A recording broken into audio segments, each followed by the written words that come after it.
Merci de nous rejoindre pour cet autre numéro de C'est-à-dire. Aujourd'hui, nous parlons science et technologie au féminin et les chiffres sont alarmants. En Côte d'Ivoire, les statistiques révèlent que seulement 28% des filles poursuivent des études scientifiques au niveau secondaire supérieur contre 60% de garçons. Pourquoi ce désintérêt des filles pour les filières scientifiques? Comment réduire le fossé technologique et les inégalités de genre? Diplômée en sciences et championne des études STEM pour les filles et les femmes en Côte d'Ivoire, Christelle Ogo, également présidente de l'association Sciences et Technologies au féminin, apportera des précisions sur ces interrogations au cours de cet entretien. Bienvenue à vous, Christelle. Merci. Alors j'espère que vous allez bien. Super. Alors ça fait quoi d'être une fille de science? Ça fait plaisir. Après, quand tu te regardes dans les yeux des autres, tu vois que tu es un peu différente parce que les gens te disent waouh, waouh, tu regardes avec un air, mais C'est pas très c'est. commun, hein, Oui, pour les autres, mais pour les pour autres. nous, Ouais. tout va bien, quoi. D'accord. Ça se voit que tout va bien. Ouais. Alors, on l'a dit, vous êtes passionné de science et vous militez pour la suppression des barrières liées aux gens dans ces domaines scientifiques. Et c'est-à-dire que vous avez observé des discriminations à ce niveau. Oui, déjà, c'était à première vue, c'était pas les discriminations, c'était la représentativité flagrante en fait. Tellement moins Ouais. des gens en terminale, nous étions environ 4 Mhm. 4 filles sur en total 19. Sur 19 garçons. Oui. Waouh. Donc déjà, on s'est dit, mais attends, il y a Le un gap problème. est assez Voilà. large. Mais Oui. là, on ne l'avait pas vraiment remarqué, perçu. Mais c'est au supérieur que je vais faire le constat alarmant et que j'ai dit, mais attends, il faut qu'on fasse quelque chose là tout de suite. Mhm. Voilà. Et pour vous, quelle est la place des femmes dans ces domaines scientifiques? Aujourd'hui, en 2024, on dirait que les femmes sont toujours moins représentées que les hommes dans ce domaine.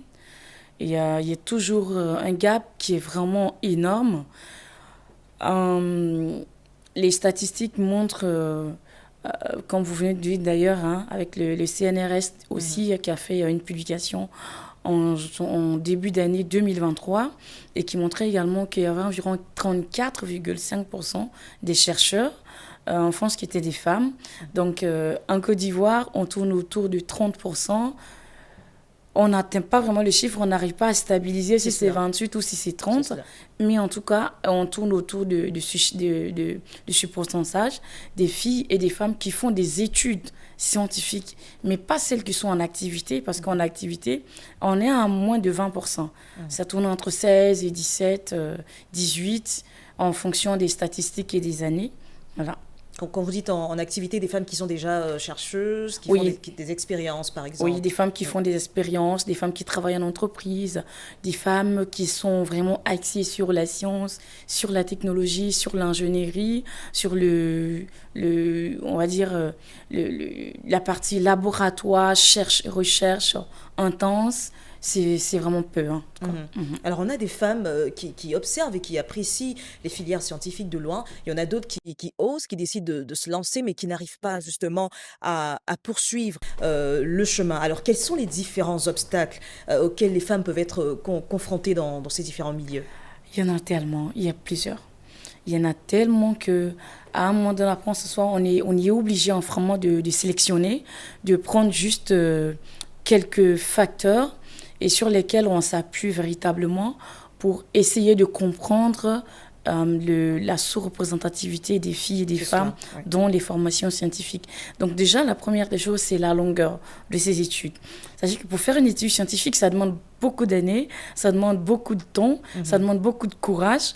Et pour Mhm. la plupart du temps, les femmes ont ce poids social sur les épaules qui font que, après, consacrer beaucoup de temps à ces formations, c'est compliqué. C'est cela. Vous voyez que quand on avance, par exemple, en matière de formation, à un moment donné, à partir de 30 ans, on dit qu'à partir de 30 ans, les femmes, c'est compliqué d'avoir un mari, Mhm. c'est compliqué de faire des enfants, Mhm. c'est, c'est, c'est, c'est un peu difficile de s'insérer socialement quand on est femme et quand on avance en âge. Donc, il y a ces facteurs-là qui font personnellement. Mon, mon père, quand j'ai eu le bac, il m'a posé la question de savoir, mais tu pars à l'université? J'ai dit oui. Il dit pour combien d'années? Je lui ai dit 5 ans. Il dit 5 ans, tu sais que tu auras besoin de faire des enfants? J'ai dit oui. Il dit mais c'est long. On encourage les femmes à être plus portées sur la maternité, sur le mariage, que sur leurs études, que sur les filières scientifiques par exemple. Exactement. Oui, et surtout que les filières scientifiques prennent beaucoup de temps et d'énergie en matière d'études. Voilà.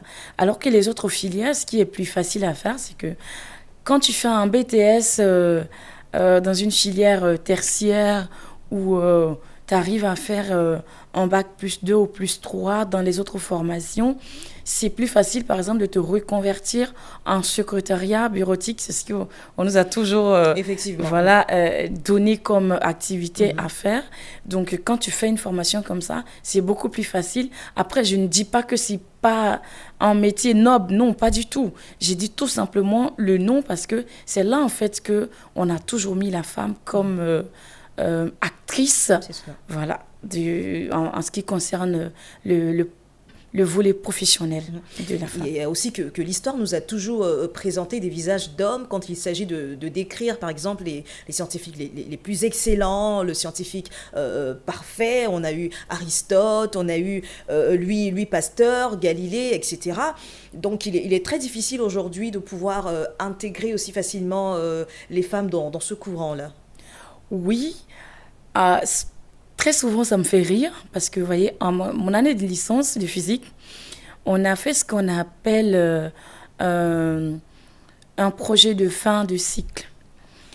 Et mon professeur, comme l'association, je l'avais créée déjà quelques années auparavant, 2 ans auparavant, donc ça faisait 3 ans que je gérais l'association et la dame qui devait m'encadrer, professeur Rita Kakuyao, qui est l'une de nos mentors, elle m'a dit, comme tu as une association portée sur les sciences et les filles, je te propose de travailler sur les femmes scientifiques du 19e siècle. J'ai dit bien, ok. Donc, j'ai commencé ma recherche. Grande fut ma surprise de voir qu'en fait, les femmes sont pour la plupart à la base de la révolution technologique et scientifique que nous voyons aujourd'hui, au XXIe siècle. Et elles sont quand même en minorité, il faut oui, le reconnaître. Elles sont en minorité, c'est vrai, mais elles sont, on va dire, en efficacité, en fait, dans le domaine. D'accord. Voilà, en minorité, certes, mais beaucoup plus efficace. Parce que le peu qu'elles ont pu trouver comme recherche nous amène aujourd'hui à avoir beaucoup plus d'hommes dans le domaine. C'est cela. Et ce que j'ai remarqué dans cette recherche, c'est que les femmes, elles sont en minorité aujourd'hui. Pourquoi? Parce que moi, j'ai fait mon analyse tout court. C'est parti tout simplement d'un découragement. Parce qu'elles y ont travaillé, elles y ont cru, elles y ont été en majorité au 19e siècle. Seulement, leurs travaux, leurs recherches, leurs résultats, leur ont pas tout simplement été attribués.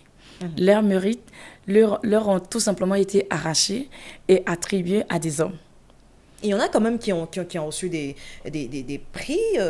On a par exemple Marie Curie. Ça, c'est la minorité, voilà, oui. La minorité qui demeure d'ailleurs la seule femme qui a reçu 2 prix. 2 prix en physique, Nobel. en chimie. Oui. On a Françoise Barré-Sinoussi, qu'on connaît tous, qui a découvert le virus de l'immunodéficience humaine, VIH. Exactement. Voilà, il y a quand même eu des femmes. Et ce n'est pas tout. On a également la fille de Marie Curie également, bien sûr. Irène Curie, bien sûr. qui a elle aussi reçu un prix Nobel de chimie. Il y a énormément de femmes, peut-être qui n'ont pas reçu de prix en matière informatique, par exemple. C'est une femme dont je confonds généralement les noms, Ada Lovelace ou une autre femme, Dr Grace, qui a écrit les premières instructions informatiques. Et également une autre femme qui a inventé le Wi-Fi. Vous avez également une autre femme qui nous permet aujourd'hui de connaître, de pouvoir identifier l'ADN. Vous êtes dans le milieu scientifique. Est-ce que vous, en particulier, vous avez reçu certaines perceptions négatives venant des hommes de ce milieu? Évidemment. Comment ça s'est passé, justement, comment vous avez réussi à braver ces clichés-là? Alors, avant que tout ceci ne soit scientifique, ça a été déjà très lointain parce que j'étais la seule, on va dire, le seul enfant par exemple, de ma famille qui a été à l'école très tard. Ah, Très tard à d'accord, l'école. très tard. Ouais. Voilà, parce que déjà femme et parce que déjà à la base, c'était pas prévu en fait dans l'agenda que moi j'aille à l'école, que j'étudie. C'était déjà tous les garçons, tout le monde avait déjà été inscrit et que moi, il me restait toute seule à la maison. C'est autre chose qui était prévu pour moi que de faire des études scientifiques. Donc déjà, ça a été un challenge depuis le départ. J'ai réclamé l'école de toutes mes forces. J'ai insisté pour aller à l'école. Je vais aller à l'école. Et c'est ça qui a amené finalement les parents à m'inscrire à l'école. Donc ça a été déjà très long. Déjà pour moi, j'ai considéré ça déjà comme on va dire comme faisant partie des stéréotypes du genre à mon endroit. Et quand j'évolue dans mes études, j'ai mené par exemple au collège, ça va aussi se poursuivre au niveau du collège, où je devrais faire l'orientation pour la seconde. Les conseillers d'orientation me disaient, il faut que tu ailles en art, déjà parce que tu es une fille. En littérature. Oui, pour faire la littérature, déjà parce que tu es une fille, et en plus parce que je m'exprimais aussi bien, donc je faisais partie de celles-là qui ne reculait devant rien, donc qui prenait part à tous les sujets, surtout aux sujets importants, mais qui touchait également les filles. On a dit, pour ces deux raisons, on dit, va faire une série littéraire. Ouais. Donc après, ça va se poursuivre au collège, où des enseignants me disent, écoute, va en A ou va en C, en D, pardon, parce que ici en C, on trouve que c'est un peu trop dur, parce qu'il faut reconnaître aussi que c'est à un moment donné où je me suis retrouvée à me prendre en charge. Donc, c'est pas aussi évident de faire des études scientifiques et de faire d'autres activités pour se prendre en charge. Et ça se poursuit encore à l'université, où mon premier jour, quand j'arrive au niveau de ma faculté, je rencontre un jeune qui me dit, t'es orientée ici? J'ai dit oui, parce que moi j'allais pour comprendre quand est-ce qu'on allait commencer les cours. Ça faisait déjà longtemps que j'étais à la maison, après mon baccalauréat. Et il me dit, je te conseille d'aller en sciences économiques, parce que ici c'est pas pour les filles. C'est trop compliqué pour que toi, une fille, tu t'en sortes. Donc tout de suite, j'ai regardé, j'ai vraiment respiré. Et puis j'ai regardé, j'ai dit, mais moi j'ai fait un bac C. Et toi, tu me dis, j'ai pas ma place en physique-chimie. Toi, tu fais quoi là? Il dit, moi, je suis là, mais je reprends, tu sais. J'ai repris ma première année, j'ai repris ma deuxième année. Et je suis en train de faire la deuxième année, d'ailleurs. Donc, je ne suis même pas sûre que je passe en année supérieure. Alors, toi, une fille, je ne suis pas sûre que tu tiens. Est-ce que les sciences, c'est quelque chose que vous nourrissiez déjà depuis l'enfance? Ou c'est au fur et à mesure que vous êtes rendu compte que c'est là ma place, je peux exceller dans ce domaine? Je me suis rendu compte au fur et à mesure parce qu'à la base, peut-être que moi, je ne comprenais pas ce que c'est que science et ce que c'est que littérature. Moi, j'allais à l'école. Donc, l'école primaire, c'était déjà quelque chose grâce à M. Niagne, que je salue au passage, mon instituteur de l'école primaire, qui était vraiment un passionné des mathématiques. Donc, c'était le monsieur qui me disait tout le temps, écoute, vouloir, c'est pouvoir. Vouloir, c'est pouvoir. Chaque fois qu'il y avait une difficulté dans les sciences. Et quand j'avançais, je me rendais compte que mais j'étais majeure dans les sciences. Donc, vous excelliez parfaitement dans ce domaine. Dans ce domaine, en mathématiques, j'avais des 20, des 50. Donc, c'était vraiment un espoir pour moi, quoi, de dire. Et puis, ça faisait plaisir de savoir que les notes étaient bonnes. J'étais très nulle en écriture, mais j'étais très bien en mathématiques. Donc, je me suis dit, et vous y êtes arrivée malgré tout? Oui. Et alors que vous n'étiez qu'une étudiante en licence de physique, c'est bien cela, vous avez décidé de monter cette association-là, dénommée Sciences et Technologies au féminin. Pourquoi? Sciences et Technologies au féminin, le nom est venu en troisième année, en licence. Par contre, l'association des jeunes filles en physique et en chimie est née bien plus tôt, juste après l'anecdote que je vous racontais tout à l'heure, de ce que le monsieur me disait d'aller en sciences économiques et de gestion. Tout juste après ça, quand on commence les cours, tout de suite, je me rends compte qu'effectivement, les gens étaient en train de partir en géographie, en sciences économiques. Là, je respire encore et j'ai dit, écoutez, faisons quelque chose tout de suite. Faisons quelque chose maintenant parce que sinon, après, on n'aura plus de filles. Après, moi, c'était aussi une protection pour moi de pouvoir rester dans la formation scientifique parce que je m'y plaisais. Donc, comme ça, j'ai réuni quelques filles avec qui je faisais des cours de travaux pratiques et des travaux dirigés. Je leur ai dit, vous voyez que tout le monde est en train de partir, y compris les filles, alors que nous sommes peu nombreuses. Il faut qu'on se mette ensemble, qu'on se soutienne. Et donc, on devrait créer une association. Et voilà comment est-ce que l'association naît. En première année, c'était difficile de mener des activités parce que la formation n'était pas aisée. En deuxième année, pareil. En troisième année, je reprends ma licence. Là, j'ai que 3 matières pour toute une année. Je me dis, c'est le moment d'élargir l'association avec les autres filles qui sont en mathématiques et informatique, avec les autres filles qui sont en ressources minières, avec les autres filles qui sont en sciences biologiques. Donc, on a fédéré finalement toutes ces filles-là pour former sciences et technologies au féminin en licence de physique. Parce qu'il fallait déjà qu'on se soutienne, il fallait déjà qu'on encourage les autres filles à venir dans les formations scientifiques.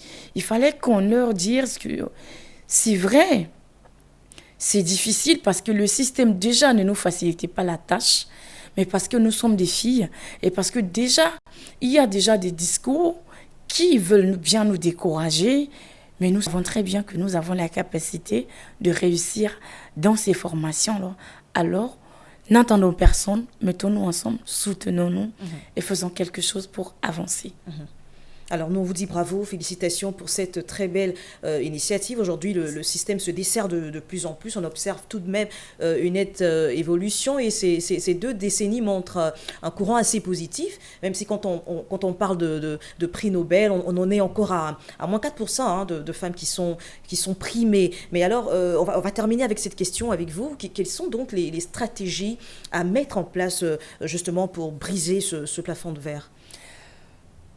Ce serait un peu prétentieux de ma part de dire que je donnerais la meilleure stratégie parce qu'il y a énormément d'organisations et surtout l'État de Côte d'Ivoire qui ne cesse vraiment d'inscrire dans sa politique ce facteur-là, de faire en sorte qu'il y ait plus de femmes à des instances décisionnelles, mais aussi des femmes scientifiques.